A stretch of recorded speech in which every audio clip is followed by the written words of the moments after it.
హిజ్కియాని గురించి ఎక్కువ చెప్పాలని నేను తలంచడం లేదు. కానీ అటువంటి రాజుకు చివరిగా మరణకరమైన రోగము కలిగినట్టు రాశాడు. మరణకరమైన రోగం ఇక్కడ రాశాడు. వృత్తాంతముల గ్రంథం, యెషయా గ్రంథంలో కూడా ఆయన గురించి మనం చదువుతున్నాం. రాజులకైనా వ్యాధి బాధలు వస్తాయి, ఎవరికైనా తప్పదు. అందులో మరణకరమైన రోగం అని కూడా అన్నాడు. విశ్వాసులమైన మనం ప్రభు మన జీవితంలో ఏది అనుమతించినా నిరుత్సాహపడకుండా, అధైర్యపడకుండా, కృంగిపోకుండా ప్రభు అనుమతించిన వాటిని మనము స్వీకరించాలి. ప్రభువా, ఎలాగూ చేయుట నీ దృష్టికి ఇష్టమైంది, నీవు అనుమతించావు, నీకు స్తోత్రం. దీని ద్వారా నన్ను స్థిరపరచు, నన్ను ఇంకా విధేయునిగా చేయి, నన్ను ఇంకా దీన మనస్కురాలుగా చేయి, నీ దృష్టికి ఇష్టునిగా చేయమని ప్రభు కృపాహస్తాలకు మనం అప్పగించుకోవడం మంచిది. ఇక్కడ 2 మాటలు ఉన్నాయి, కొంచెం కష్టతరమైన మాటలు. మొదటి మాటలు, అందులో మొదటి మాట నీవు మరణమవుతున్నావని. నీ సంగతి కాదు, ఇది హిజ్కియా సంగతి. నీవు బ్రతుకోవు అన్నాడు, అది కూడా మన సంగతి కాదు. ఈ 2 మాటలు నేను వేరే రకంగా మార్చి మనల్ని హెచ్చరించాలని నేను ఆశిస్తున్నాను. నీవు వెళ్ళబోతున్నావు బ్రదర్, నువ్వు వెళ్ళబోతున్నావు, నీ ఇంటికి వెళ్ళబోతున్నావు, నీ కుటుంబానికి వెళ్ళబోతున్నావు, నీ భర్త దగ్గరికి, లేక నీ భార్య దగ్గరికి, నీ పిల్లల దగ్గరికి వెళ్ళబోతున్నావు, నీ స్థానిక సంఘానికి వెళ్ళబోతున్నావు. నీవు జీవింపబోతున్నావు. నేను నీకు నియమించిన కాలమంతా నీవు జీవించబోతున్నావు. You are about to depart, ready to depart almost after hating. కనుక ఏం చేయాలి? ఆయన ఏమంటున్నాడు చెప్పండి. 3వ మాట నేను చెప్పేది కాదు, అక్కడే ఉంది. నీవు నీ ఇల్లు చక్కబెట్టుకో అంటున్నాడు. నీవు నీ ఇల్లు చక్కబెట్టుకో. ఇది నాకే వర్తమానం, ఇది మీకే వర్తమానం. నీవు నీ ఇల్లు చక్కబెట్టుకో. మనం దూరానికి వెళ్ళి ఎక్కడో చక్కబెట్టడం చాలా తేలిక కావచ్చు. కాన్ఫరెన్సెస్లో, క్యాంప్స్లో, కన్వెన్షన్స్లో, రిట్రీట్స్లో, ర్యాలీస్లో వాక్య పరిచర్య చేయడం, వర్క్షాప్స్ నడిపించడం, డిస్కషన్స్, ఇంకా ఎన్నో కౌన్సిలింగ్ సెషన్స్ తీసుకోవడం, ఇవన్నీ తేలిక ఒక రకంగా. మనం ఎరిగిన వారు ఉండరు, మన జీవితం, మన కుటుంబం ఎరిగిన వారు ఉండరు కనుక. కానీ దేవుని వాక్యం చెప్పే మాట ఏంటంటే, శ్యాంబాబు నీవు నీ ఇల్లు చక్కబెట్టుకో. అలాగే ఒక్కొక్కరం మన ఇంటిని గురించి మనం జ్ఞాపకం చేసుకుంటే చాలు. It is a message in it self. నీవు నీ ఇల్లు చక్కబెట్టుకో. మన ఇల్లు పాడైపోతే దాన్ని బాగు చేయడానికి, రిపేర్ చేయడానికి మనం రిపేర్ చేసే వరకు అప్పగిస్తాం, రెనోవేషన్ కొరకు అప్పగిస్తాం. బిల్డర్స్ కానీ, డిజైనర్స్ కానీ, మ్యాసన్స్ కానీ, కార్పెంటర్స్ కానీ, ప్లంబర్స్ కానీ, ఎలక్ట్రీషియన్స్ కానీ, డిఫరెంట్ ట్రేడ్స్, రకరకాల పనులు చేసేవారికి, రబ్బిష్ అంతా తొలగించే వారికి అప్పగిస్తాం, క్లీన్ చేసే వారికి అప్పగిస్తాం, అన్ని చక్కగా తయారు చేసేవారికి అప్పగిస్తాం. ఇల్లు అంటే అక్షరార్థంగా మన గదులని కాదు, నీ బెడ్రూమ్, నీ డ్రాయింగ్ రూమ్, నీ బాత్రూమ్, నీ కిచెన్ అని కాదు. నీవు నీ ఇల్లు చక్కబెట్టుకో.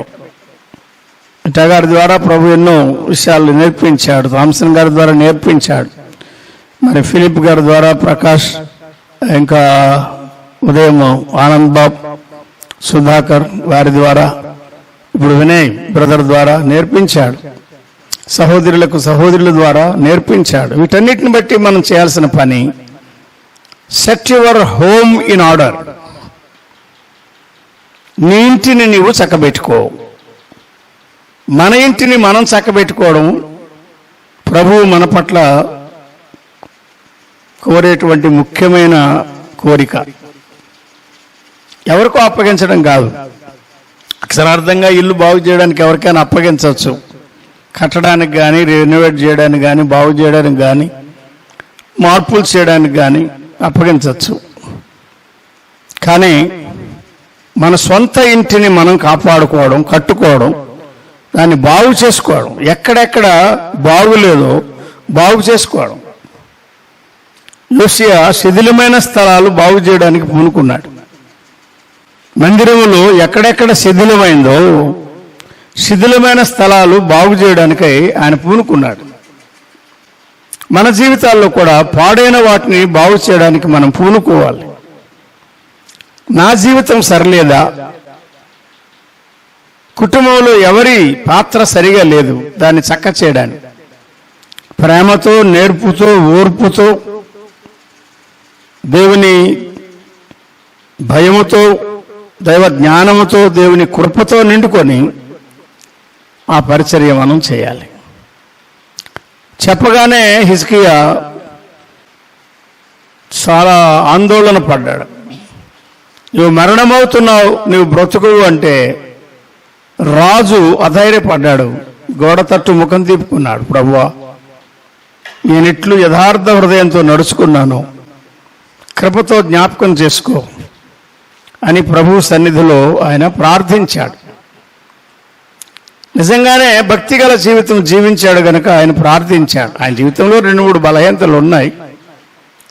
బలహీనతలు, లోటుపాట్లు లేని వారు ఎవరుండరు. నిన్న ఉదయం మనం మొదటి వర్తమానంలోనే విన్నాం. మన కొదువలు తీర్చేవాడు ఆయనే, మన లోటుపాట్లు తీర్చేవాడు ఆయనే. మనం అర్థం చేసుకోవాలి, వాటిని మనం చక్క చేసుకోవాలి. నా లోటుపాట్లు నేను చక్క చేసుకున్నంత తేలిగ్గా మరెవరు చేయలేరు. ఆ దీన మనస్సు మనకు ఉండాలి, తగ్గించుకునేటువంటి విరిగి నలిగిన హృదయం, అది ప్రభువుకి ఇష్టమైనది, అది మనకు ఉండాలి. మనము మన లోపాలు, మన కొదువలు అర్థం చేసుకొని అంగీకరించగలిగిన యథార్థత మనలో ఉంటే ప్రభు అంగీకరిస్తాడు, ప్రభు దీవిస్తాడు. దావీదులో ఎన్నో లోపాలు ఉన్నాయి, కానీ ప్రభు తన దాసుల ద్వారా హెచ్చరించినప్పుడు దావీదు తన లోపాలు ఏవి సమర్థించుకోలేదు. నీవెవరో నాకు చెప్పడానికి అనలేదు, నాకు తెలుసులే అనలేదు, అన్నిటినీ చక్క చేసుకున్నాడు. ఒక చిన్న పిల్లవాని వలె ప్రభు సన్నిధిలో అంగలార్చి దిద్దుకున్నాడు. హెచ్చరింపబడిన ఏ సంగతి కూడా అతడు మళ్ళా రిపీట్ చేయలేదు. అది దావీదు యొక్క గొప్పతనం. అందుకనే ఏ man after my own heart, నా ఇష్టానుసారుడు, నా హృదయానుసారుడు. నా హృదయం ఎటువంటిదో, బహుగా క్షమించే హృదయం, సహించే హృదయం, ప్రేమించే హృదయం, త్రోసివేసే హృదయం కాదు, సమాధానపరిచే హృదయం, చేర్చుకునే హృదయం, అంగీకరించే హృదయం. దావీదును ఆయన ఆ రీతిగా అసలు కొత్త నిబంధనలో తప్ప అనే మాట కూడా లేకుండా రాశాడు. పాత నిబంధనలో ఊరియా భార్య విషయంలో తప్ప అని ఒక తప్ప పెట్టాడు. కొత్త నిబంధనలో అది కూడా లేదు. నా ఇష్టానుసారుడైన మనుషుడైన అపోస్తుల కార్యాలు 13లో దావీదునికి వచ్చి వ్రాస్తున్నాడు. పాత నిబంధనలో జరిగినవి కొన్ని క్రొత్త నిబంధనలో మళ్ళీ ఎత్తకుండా ప్రభు వారిని క్షమించి వారి హృదయంలో ఉన్నటువంటి ఆ అంగలార్పును, పశ్చాత్తాపాన్ని అంగీకరించినట్టుగా ఆయన రుజువు చేశాడు. కనుక నీ ఇల్లు చక్కబెట్టుకో అంటే ఆయన హృదయం, ఆయన మనస్సు, ఆయన జీవితం, ఆయన వైఖరి, ఆయన భావోద్రేకాలు, ఆయన ప్రవర్తన, ఆయన నడవడి, భార్య పట్ల, పిల్లల పట్ల, రాజ్యంలో ఉన్న వారి పట్ల, మందిరములో ఉండే యాజకులు, లేవీయుల పట్ల హిజ్కియా చక్కబెట్టుకున్నాడు. అబ్రహాము జీవితం చూస్తే ఆదికాండం 18-19 చెప్పాడు, తన తరువాత తన ఇంటి వారు కూడా నీతి న్యాయములు జరిగించున్నట్లు అతడు వారికి ఆజ్ఞాపిస్తాడు, నేర్పించాడు. నాకు తెలుసు, నా దాసుని గురించి, నా స్నేహితుని గురించి నేను ఎరుగుదును, చెప్పగలను అని ఆయన మాట్లాడుతున్నాడు. హిజ్కియా తన ఇంటిని చక్కబెట్టుకున్నాడు, అబ్రహాము తన ఇంటిని చక్కబెట్టుకున్నాడు. భక్తుడైన యోబును గురించి రాశాడు, ఆ కాలములో ఆ తూర్పు దిక్కులో అతని వంటి వాడు ఎవడూ లేడన్నాడు. అతని వంటి వాడు అంటే అతని వంటి ఆస్తిపరుడని కాదు, అతని వలె ప్రభువునందు భయభక్తులు కలిగి చెడుతనము విసర్జించిన వాడు లేడు. న్యాయవంతునుగా జీవించాడు. తన పిల్లల కొరకు దినదినం అరుణోదయమునులే వారి కొరకు ఆయన ప్రార్థనలు చేశాడు. ప్రభు సన్నిధిలో కనిపెట్టాడు, సమయాన్ని గడిపాడు. ఒక్కొక్కరి విషయమై చాలా భారం కలిగి మాదిరి కలిగి ఆయన జీవించాడు. ఇలా దైవ గ్రంథంలో తమ ఇంటిని కట్టుకున్నవారు, కాపాడుకున్నవారు చాలా మంది మనకు కనబడుతున్నారు. చాలా కుటుంబాలు మాదిరి కుటుంబాలుగా ఉన్నాయి. మాదిరి లేని కుటుంబాలు కొన్ని ఉన్నాయి, కానీ మాదిరి గల కుటుంబాలు చాలా వరకు మనం చూస్తున్నాం. నీ ఇంటిని చక్కబెట్టుకో. పరమగీతంలో చెప్పాడు, రాజుగారి తోట పని చేస్తూ నేను నా సొంత తోటను కాయకపోయాను. I haven't kept my own garden, my own farm, my own field. నా తోట, నా పొలం, నాకిచ్చింది నేను కాపాడుకోలేదు. రాజు తోట నేను కాపాడుతూ వచ్చాను. షూలమ్మితి బాధపడుతున్నాను. ఇటువంటి అవగాహన, పశ్చాత్తాపం, మనస్తాపం మనలో రావాలి. It is all right with me, everything is okay with me అని మనం తలంచకూడదు. అది మనం మోసపుచ్చుకోవడం. యాకోబు ఏం చెప్పారంటే, మనం అందరము తప్పిపోతున్నాం, అనేక విషయాల్లో తప్పిపోతున్నాం. అవును కదా? నేను తప్ప అందరూ తప్పిపోతున్నారు అనలేదు ఆయన. మనం అందరము అనేక విషయాల్లో తప్పిపోతున్నాం. నోటి విషయంలో, మాట విషయంలో ఎక్కువగా త్వరగా మనం జారిపోతున్నాం. ఆవేశాలు, కోపము, ఉద్రేకము, సహనము లేని సంగతి, అర్థం కాని సంగతి, అవగాహన కాని సంగతి, గ్రహించలేని సంగతి, స్వీకరించలేని సంగతి, అంగీకరించలేని సంగతి నీళ్ళు చక్కబెట్టుకో అని ఆయన చెప్తున్నాడు. మన ఇంటిలో మనకు మనమే చక్కబెట్టుకోవడం ఉత్తమమైన మార్గం, ఉత్తమమైన పద్ధతి. నీవు నీ ఇల్లు చక్కబెట్టుకో. అది ఎవరు చేయలేరు. ప్రసంగికులు కొన్ని వర్తమానాలు అందించారు, చాలా ప్రయాసపడి ధ్యానించి కనిపెట్టి అందించారు. అలాగే సహోదరులు, సహోదరులు ఎవరెవరిని ప్రభు వాడుకున్న, ఎవరికి అవకాశం కలిగిన. అయితే హోంవర్క్ మనం చేయాలి. నా వర్క్ నేనే చేసుకోవాలి, అంతే కదా? మన వర్క్ మనం చేసుకున్నంత తృప్తిగా ఎవరు చేయలేరు. చేయడానికి ఇష్టపడచ్చు, కానీ తృప్తి, అందులో చాలా తృప్తి ఉంటుంది దాని పని మనం చేయడం. చేయలేని పరిస్థితులు వస్తే అది వేరే సంగతి. సహకరించడం వేరు, కానీ నా ఇంటిని నేను బాగు చేసుకోవడం, నా జీవితంలో ఏ లోపాలు ఉన్నాయో వాటిని నేనే సరి చేసుకోవడం, ప్రభు కృపకు అప్పగించుకొని మన యొక్క సంబంధాలు, మన యొక్క సహవాసము, మన విషయాల్లో, పిల్లల విషయాల్లో ఎలాగూ మనము కోపం రేపే వారంగా ఉన్నామా, లేక భార్య భర్తల విషయంలో, భార్య విషయంలో నిష్ఠుడు పెట్టే వారంగా ఉన్నామా, వాక్యానికి వ్యతిరేకంగా జీవించే వారంగా ఉన్నామా? మరి ఎవరు లోబడాలి అంటే, మరి ఈ టీచర్స్ అందరూ ఏం చెప్పారంటే, భర్త ప్రేమించాలి, భార్య లోబడాలని చెప్పారు. నిన్న అదే చెప్పారు, ఈరోజు అదే చెప్పారు. ఎవరన్నా ఇంకేమైనా చెప్తారంటే నా చెవులకు వినపడలే. కానీ ఆదికాండం పాత నిబంధనలు ఏం చెప్పాడంటే, అబ్రహామును అన్ని విషయాల్లో యజమానుడని పిలుస్తున్న శారా ఆయనకు లోపడగా, అబ్రహాం శారా నీతో చెప్పే ప్రతి విషయంలో ఆ మాట వినని చెప్పాడు. చెప్పాడా లేదా? చెప్పాడు ఆ విషయంలో. సరే, అది కూడా తీసేసేయండి. కొత్త నిబంధనలు భార్య భర్తల గురించి ఎక్కడ ప్రారంభం అంటే ఎఫెసీ 5:22 దగ్గర ప్రారంభం చేస్తారు. That's not right. 5:21 దగ్గర ప్రారంభించాలి. 5:21లో ఏం చెప్పాడంటే, ప్రభువునందలి భయముతో, చెప్పండి, ఒకరికి ఒకరు లోబడి ఉండమన్నాడు.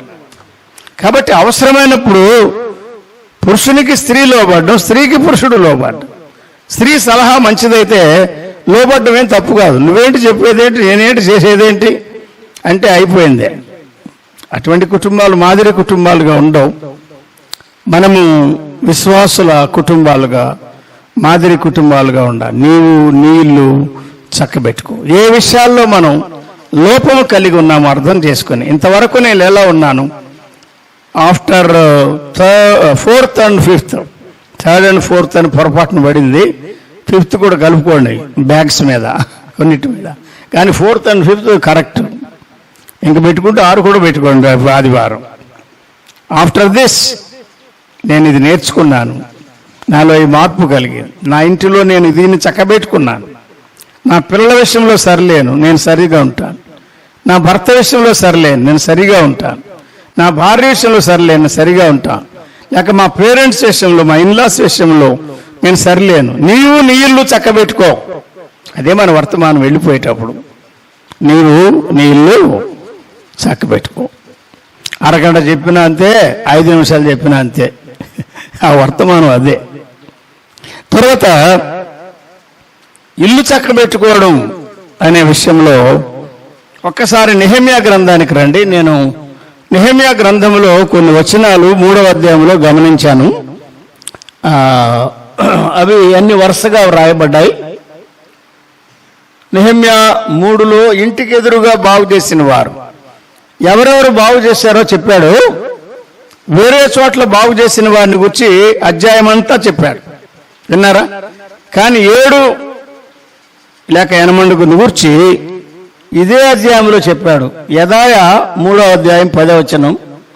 ఇక మీరు బైబిల్లో చదివినా అంతే, ఇక్కడ చూసినా అంతే. యెదాయ ఎక్కడ బాగు చేశాడు? ఇంటికి ఎదురుగా బాగు చేయి. ఇంటికి ఎదురుగా బాగు చేశాడు. ఆ తర్వాత 20వ వచనంలో బారూకు ఇంటి ద్వారం వరకు బాగు చేశాడన్నాడు. తర్వాత 21లో మెరేమోతు ఇంటి కొన వరకు బాగు చేశాడని. ఇవన్నీ మీరు నోట్ చేసుకోండి, బైబిల్లోనే ఉన్నాయి. తర్వాత నెహెమ్యా 3లోనే 23వ వచనంలో హషూబు ఇంటికి ఎదురుగా బాగు చేశాడన్నాడు. అజర్యా కూడా ఇంటికి ఎదురుగా బాగు చేశాడన్నాడు. ఆ తర్వాత నెక్స్ట్ స్లైడ్ 28, 29, 30 కదా. 28లో యాజకులు ఇండ్లకు ఎదురుగా బాగు చేశారన్నాడు, యాజకులు. తర్వాత 3:29లో సాదోకు ఇంటికి ఎదురుగా బాగు చేశాడన్నాడు. 3:30లో మెషుల్లా గదికి ఎదురుగా బాగు చేశాడు. ఈయన ఇంకా విచిత్రంగా విశేషంగా పనిచేస్తున్నాడు. Where did he repair? Just against his chamber, తన ఇల్లుగా, తన గదికి ఎదురుగా. ఇది వ్యక్తిగత జీవితం బాగు చేసుకోవడం, ఇంటికి ఎదురుగా ఫ్యామిలీ లైఫ్ బాగు చేసుకోవడం. ఇంకా దూరములో ఎక్కడో పనిచేశారు చాలామంది. ఇల్యాషీబు మొదలుకొని చాలామంది పనిచేశారు, లోయలో పనిచేశారు. 1000 మూరల వరకు బాగు చేసిన వారు ఉన్నారు. పగలు రాత్రి 7 రకాల పనివారు ప్రాకారం, పడిపోయిన ప్రాకారాన్ని మళ్ళా బాగు చేయడంలో సహాయపడ్డారని దేవుని వాక్యం చెప్తున్నది.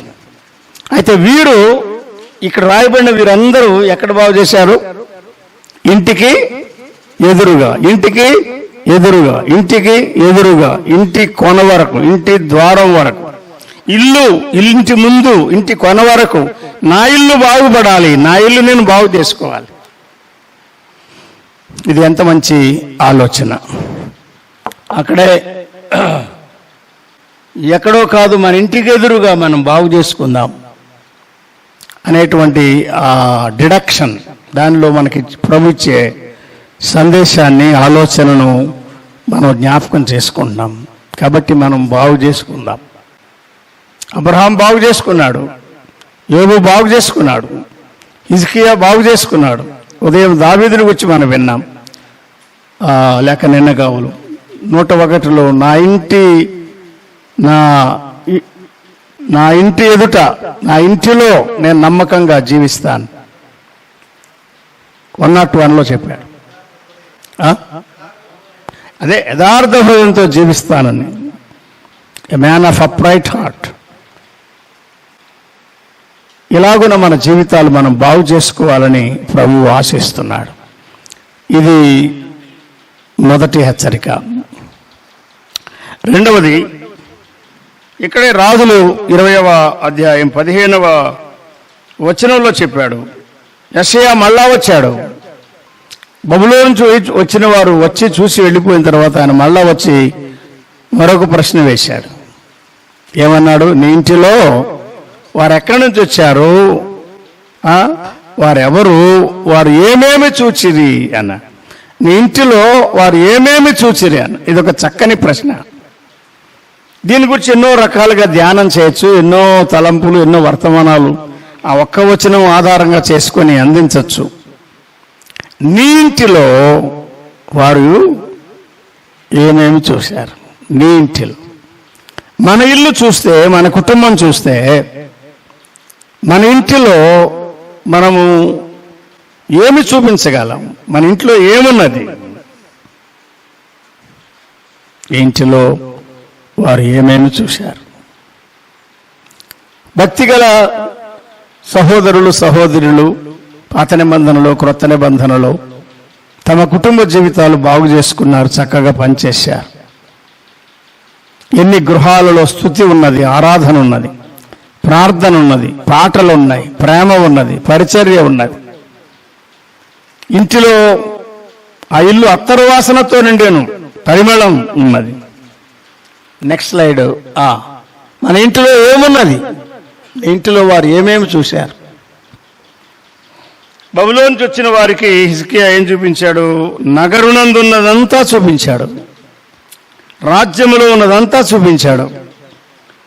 వస్తువులు, సమస్త వస్తువులలో దేనిని మరుగు చేయక పదార్థముల కొట్టు చూపించాడు, వెండి బంగారాలు చూపించాడు, గంధ వర్గాలు చూపించాడు, పరిమళ తైలం చూపించాడు, ఆయుధశాల కూడా చూపించాడు.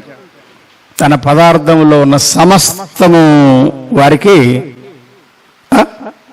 చూపించెను అన్నాడు. ఏం చూపించాడంటే, చూసుకోండి, మా ఆయుధశాల చూడండి, మా పదార్థాల కొట్టు చూడండి, వెండి బంగారాలు చూడండి, నా సంపద చూడండి, నా రాజ్యం చూడండి, నా నగరు చూడండి, మా మేడలు చూడండి, మా గోడలు చూడండి, మా గదులు చూడండి, టవర్స్ చూడండి, ఆర్చ్ చూడండి, డిజైన్ చూడండి, డెకరేషన్ చూడండి, ఫ్లవర్స్ చూడండి. ఇంకేమేమి చెప్పాడో మనకు తెలియదు. ఆయన ఇంట్లో విశ్వాసం ఉండేది, అది చూపించినట్లేదు. ఆయన ఇంట్లో ఎన్నో మంచి లక్షణాలు ఉన్నాయి, రాజుల గ్రంథంలో రాశాడు, వృత్తాంతాల్లో అవి రాయలేదు. శ్రేష్టమైన లక్షణాలు ఉన్నాయి. నీ ఇంటిలో వారు ఏమేమి చూస్తున్నారు? చాలా పెద్ద స్క్రీన్ తెచ్చిపెట్టాం మన ఇంట్లో. ఎవరు వచ్చినా చూస్తారయ్యా, 70 mm ఇంట్లోనే ఉందని. కొంతమంది ఇంట్లో 70 mm చూపించేవారు ఉన్నారు, అవునా?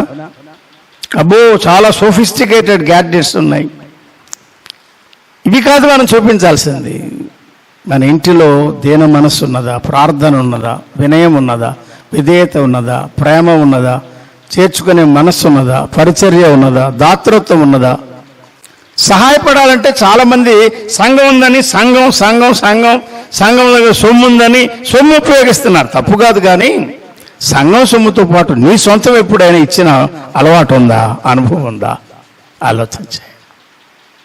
ఏది మన సొంతం కాదు, ప్రభు మనకిచ్చేది మనం ప్రభు పిల్లలకి ఇవ్వాలి. ఎంతోమంది అక్కరల్లో ఉన్నారు. ఆయన ఎందుకు ఇస్తాడు? ఓవర్ఫ్లోయింగ్గా మనకు ఉండాలని కాదు, వచ్చింది వచ్చినట్టు ఇచ్చే అనుభవం మనం నేర్చుకోవాలి. దైవజనులు ప్రభుదాస్ గారు అటువంటి అనుభవం కలిగిన వారు. వారి దగ్గరే మేము కూడా నేర్చుకోవడానికి ప్రభు కృప చూపించారు. ప్రభువుకు ఇవ్వడం గొప్ప సంగతి. మనం ఎంత ఇస్తున్నాం అందరికీ తెలియనక్కర్లేదు, అడ్వర్టైజ్ చేసేది కాదు. ప్రభు దగ్గర ఉంటాయి మన లెక్కలు. ఏం చూపిస్తున్నాం మనం? నీ ఇంటిలో వారు ఏమేమి చూచిరి? నీ ఇంటిలో వారు ఏమేమి చూచిరి?